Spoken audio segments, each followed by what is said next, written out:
She never expected someone like me to stand my ground. It was a quiet morning at Lake Ranch, just the kind of peaceful place I thought I'd finally found to settle into after all those years serving overseas. The lake shimmered like glass, and the birds were the only sounds in the air until she showed up. HOA President Karen, clipboard in hand, voice sharp like a razor. She said I didn't belong there, that I wasn't authorized to use the boat dock, that my camper violated some clause she waved in my face. But it wasn't just about rules. It was the way she looked at me, like I was less than her, like I hadn't earned the peace I'd fought so long for. I tried to keep it calm. I really did. I told her I'd spoken to the office, that the manager said it was fine, but she wouldn't listen. She whipped out her phone, fingers trembling with rage, and called 911. "We have a dangerous man refusing to leave," she said. I stood there, stunned. Me? Dangerous? I'm a retired Marine. I've seen danger. I've been danger. But this was just a woman with a little too much power and not enough respect. Minutes later, the sirens came. Fast, loud. I stood tall as the cruiser rolled in. The officer stepped out, hand on his holster, eyes darting between me and the screaming woman.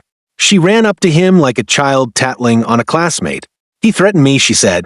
"He won't leave." I didn't flinch. I didn't yell. I just waited. The officer walked toward me slowly, then stopped.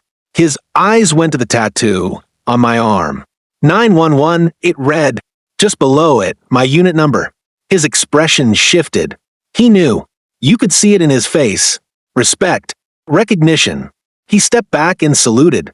"Sir," he said, "are you the one who made that call about the noise complaint earlier?" Karen's mouth dropped open. "What? No, I called 911. The officer turned to her. Calm but firm. "Ma'am, I've read the file. This gentleman has permission from the Lake Ranch office. You, on the other hand, are harassing a resident." Her face went red. Her hands shook. She started ranting again about bylaws and community standards.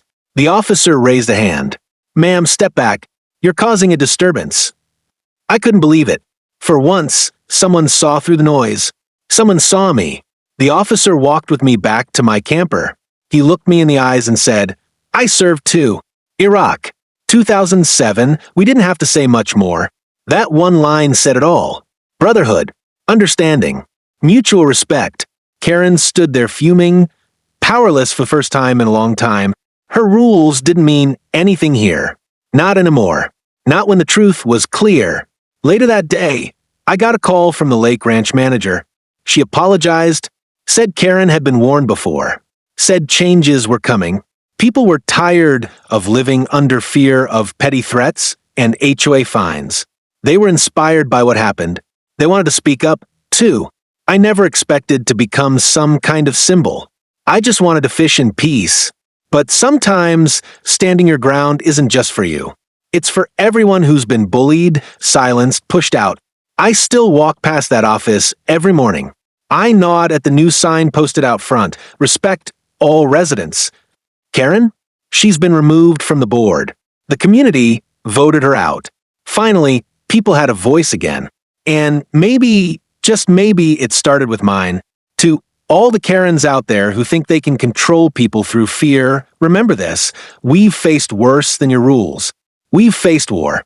We've faced loss. And we came back stronger. We're not afraid of your clipboard.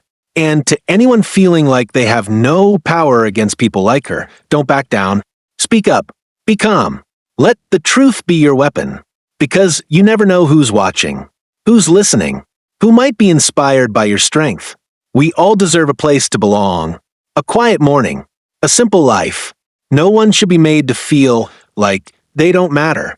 This world needs less control and more kindness. Less judgment and more understanding. And sometimes it just takes one person standing tall to remind everyone of that. Thanks for watching this story. If it hit home for you, if you've ever faced a Karen of your own, share your story in the comments. Like the video if you felt the emotion, and don't forget to subscribe to HOA Voice for more powerful stories like this. Let your voice be heard. Share this video with someone who needs it. And join us here on HOA Voice because your story matters.